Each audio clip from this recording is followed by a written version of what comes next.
नमस्कार विद्यार्थी मित्रांनो, टॉपर्स गुरु यूट्यूब चॅनलमध्ये पुन्हा आपलं हार्दिक स्वागत. मित्रांनो, चला तर बघूया आजच्या व्हिडिओमध्ये आपण हॅडचा वापर कशा प्रकारे करायचा. तो हॅड जे आहे, हॅडचा अर्थ होतो जवळ होते की भूतकाळात एखादी गोष्ट आपल्या मालकीची होती असं जेव्हा आपल्याला एक्सप्रेस करायचं असतं तेव्हा आपण हॅडचा वापर करतो. याचं उदाहरणातून आपण एक्सप्लेनेशन बघूयात. माझ्याजवळ संगणक होता, आता आहे का?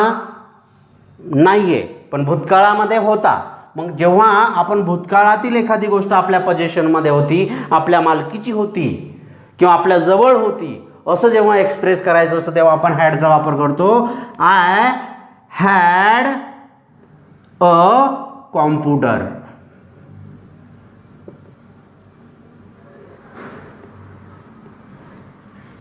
त्यांच्याजवळ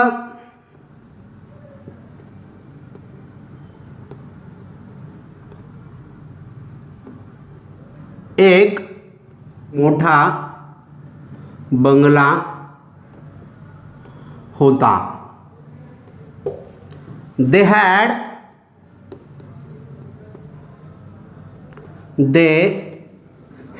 अ बिग बंगलो. आमच्याजवळ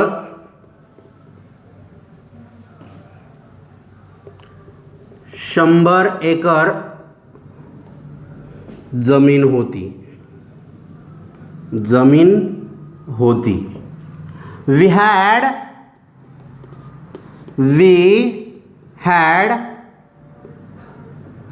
100 acre of land. 100 acres of land. आमच्याजवळ 100 एकर जमीन होती. अशा प्रकारे भूतकाळात एखादी गोष्ट आपल्या मालकीची होती असं जेव्हा दर्शवायचं असेल तेव्हा आपण हॅड वापरतो. आता यानंतरचा पुढचा प्रकार आहे नंबर 8. तो आहे विल हॅव. शल हॅव किंवा विल हॅव.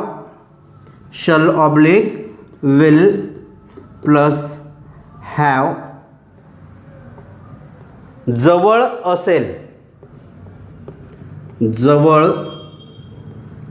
असेल या अर्थाने आपण त्याचा वापर करतो. मग भविष्यात एखादी गोष्ट आपल्याजवळ असेल किंवा भविष्यात एखादी गोष्ट आपल्या मालकीची असेल असे दर्शवण्यासाठी भविष्यात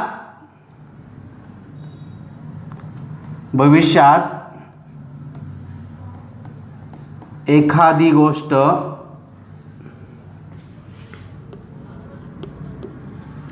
आपल्या मालकीची असेल असे दर्शविण्यासाठी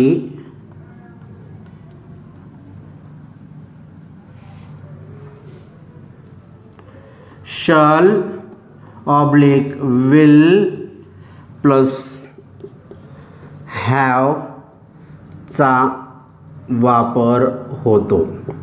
म्हणजे आता आहे की नाही माहीत नाही, पण भविष्यामध्ये ती गोष्ट नक्की आपल्याजवळ असेल हे आपण जेव्हा अगदी खात्रीपूर्वक सांगतो किंवा एक भाकीत करतो की माझ्याजवळ ते असेल, तर अशा वेळेस आपण शल विल हॅवचा वापर करतो.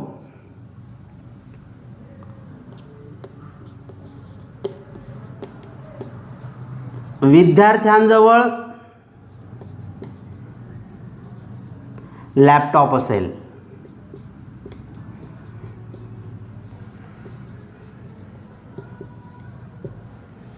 स्टुडंट्स विल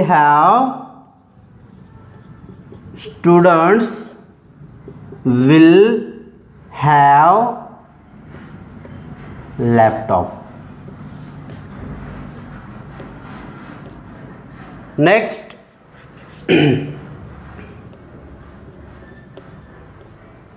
तिच्याजवळ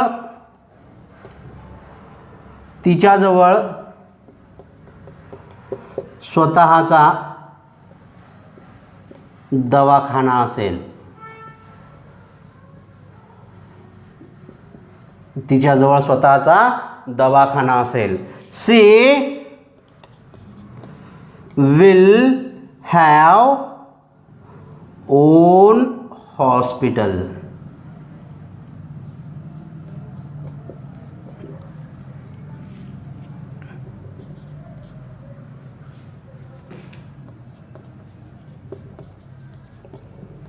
त्याच्याजवळ 10 सफरचंद असतील.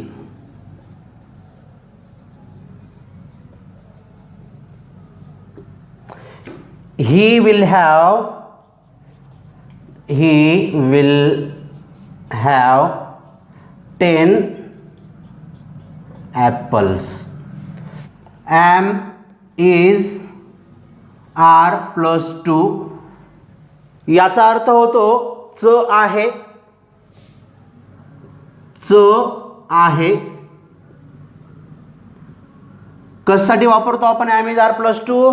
तर वर्तमान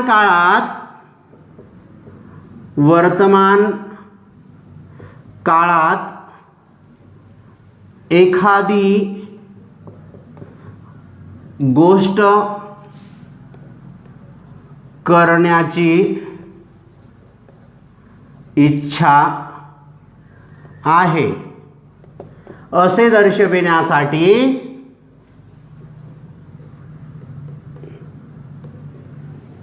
एम इज आर प्लस 2 चा वापर होतो. बघा काय सांगितलं याच्यामध्ये की एम इज आर प्लस 2 चा वापर कशासाठी करायचा की म्हणजे वर्तमान काळात आपल्याला एखादी गोष्ट करायची इच्छा आहे. फॉर एक्झाम्पल मला इंग्रजीत बोलायचं आहे, इंग्रजीत बोलायचं आहे. मग इथे आय एम टू च आहे. I am to speak in English. मला इंग्रजीत बोलायचं आहे.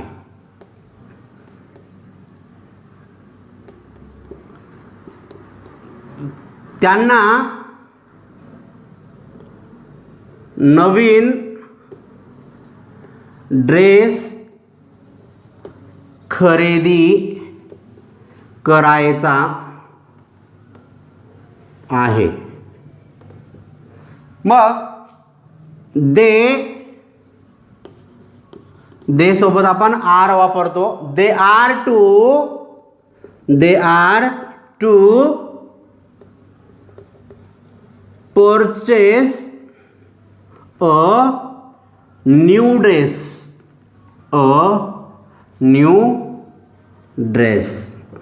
They are to purchase a new dress.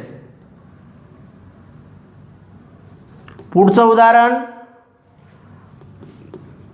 तिला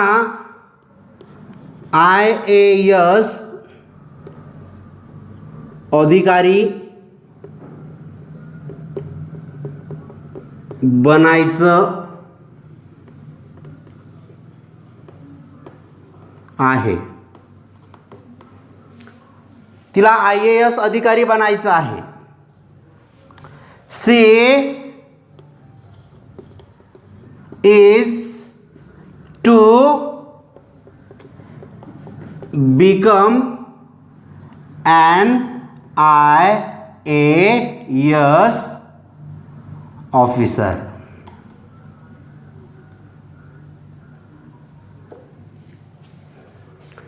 C is to become an IAS officer. अशा प्रकारे एम इज आर प्लस 2 चा वापर च आहे या अर्थाने केला जातो. अगदी याच पद्धतीने आपण याच अर्थाने आणखी एक ऑक्झिलरी वर्ब वापरतो, तो आहे वॉन्ट प्लस 2. याचाही अर्थ काय होतो? च आहे. म्हणजे वर्तमान काळात एखादी गोष्ट करण्याची इच्छा आहे असं दर्शवण्यासाठी want to चा वापर करतो आपण. अगदी am is are plus two चा आणि want to चा एकाच अर्थाने वापर केला जातो. बघूयात उदाहरण. तिला एक कप गरम चहा प्यायचा आहे. चहा प्यायचा आहे. इथे ॲम इज आरच्या ऐवजी आता इथे वॉन्ट टू वापरायचं आहे आपल्याला आणि she want to take a cup of hot tea. She want to take a cup of hot tea. तिला एक कप गरम चहा घ्यायचा आहे. त्यांना स्पर्धा परीक्षा द्यायची आहे.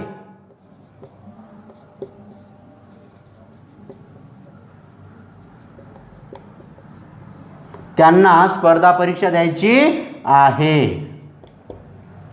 दे want to give competitive exam. They want to give competitive exam. त्यांना स्पर्धा परीक्षा द्यायची आहे. was were प्लस टू चा अर्थ होतो च होतं. भूतकाळामध्ये एखादी गोष्ट करण्याची इच्छा आहे असे दर्शवण्यासाठी वाज वेअर प्लस टू चा वापर होतो. उदाहरण बघूया. तिला मुख्यमंत्री बनायचं होतं.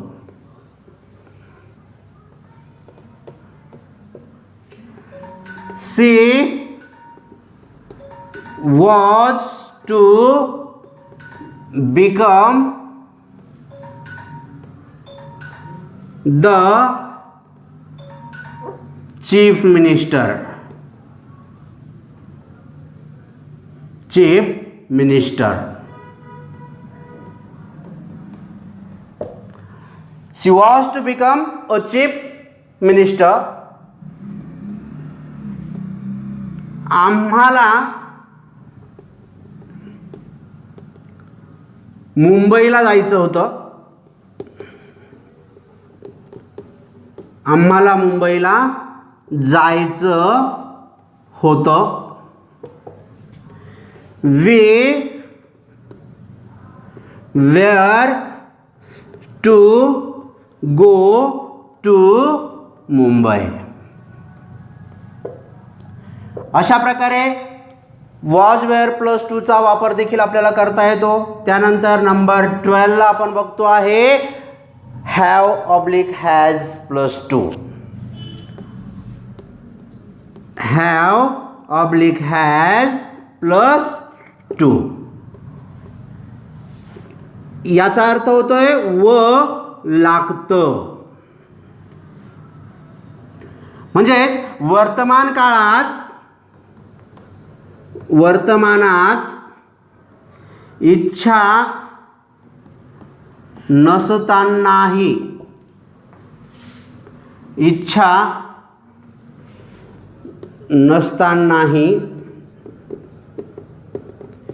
एखादी गोष्ट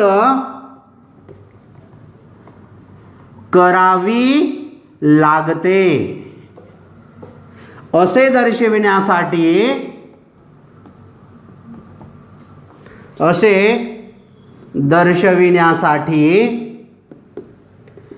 have oblique has plus two चा वापर होतो.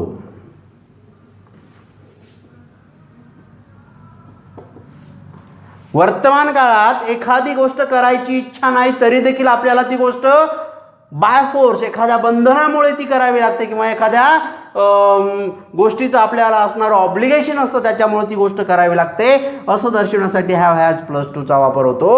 आम्हाला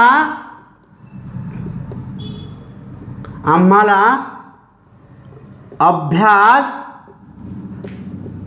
करावा लागतो. इच्छा नसतानाही ती गोष्ट करावी लागते. We have to study. त्यांना सकाळी लवकर उठावे लागते. दे हॅव टू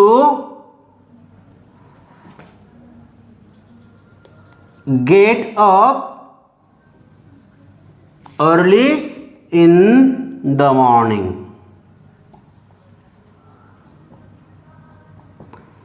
त्यांना सकाळी लवकर उठावं लागतं.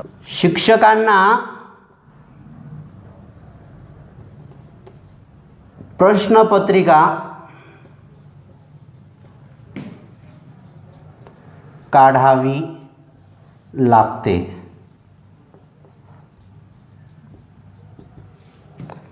टीचर्स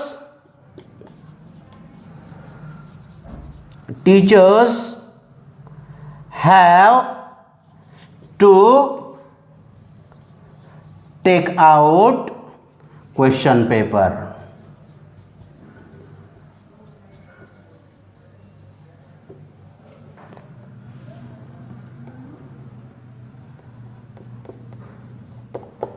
व लागलं म्हणजे भूतकाळात इच्छा नसतानाही एखादी गोष्ट करावी लागली. भूतकाळात इच्छा नसतानाही एखादी गोष्ट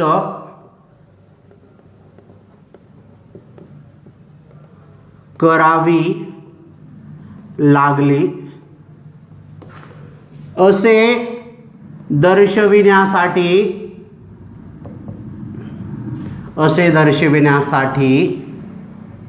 हॅड प्लस टू चा वापर होतो.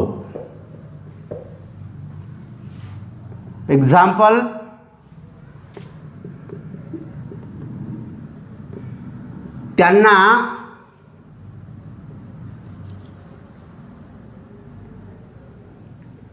त्यांना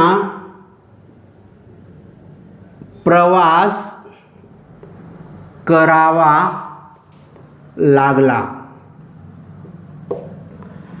They had to travel.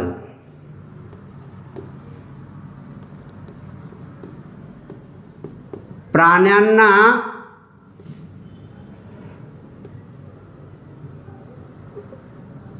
पाण्यासाठी भटकावे लागले. Animals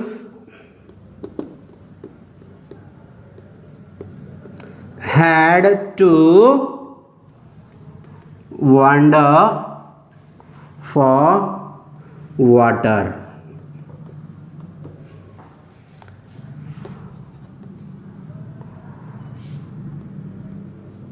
विद्यार्थ्यांना पुस्तके वाचावी लागली.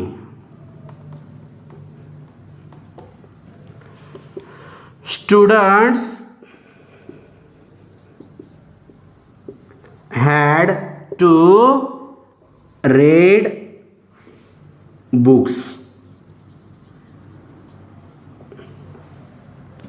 यानंतर नंबर 14 येईल, तो आहे will have plus two. Will have plus two व लागेल. व लागेल या अर्थाने आपण ते वापरूयात. भविष्यात इच्छा नसतानाही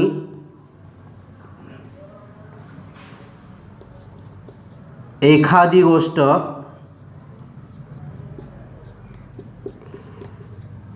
करावी लागेल असे दर्शविण्यासाठी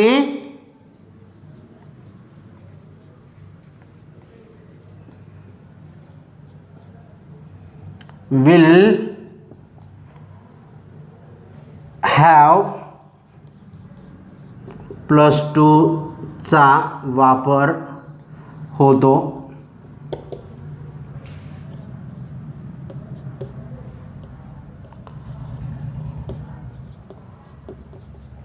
आम्हाला गृहपाठ पूर्ण करावा लागेल.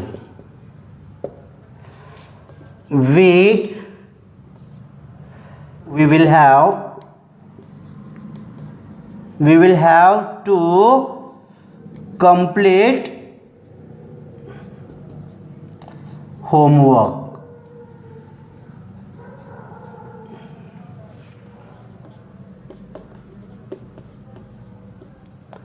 त्यांना पायी चालावे लागेल. They will have to walk. मला आशा आहे की आपणा सर्वांना हा व्हिडिओ व्यवस्थित समजला असेल आणि या व्हिडिओचा अभ्यास करून आपण येणाऱ्या स्पर्धा परीक्षा असेल, आपल्या एक्झाम्स असतील किंवा आपलं नॉलेज वाढवण्यासाठी देखील या व्हिडिओचा चांगल्या प्रकारे वापर कराल अशी मी आशा बाळगतो आणि आपणा सर्वांची रजा घेतो. मित्रांनो, आपल्याला जर हा व्हिडिओ आवडला असेल तर हा व्हिडिओ शेअर करायला आणि चॅनल सबस्क्राईब करायला मात्र विसरू नका.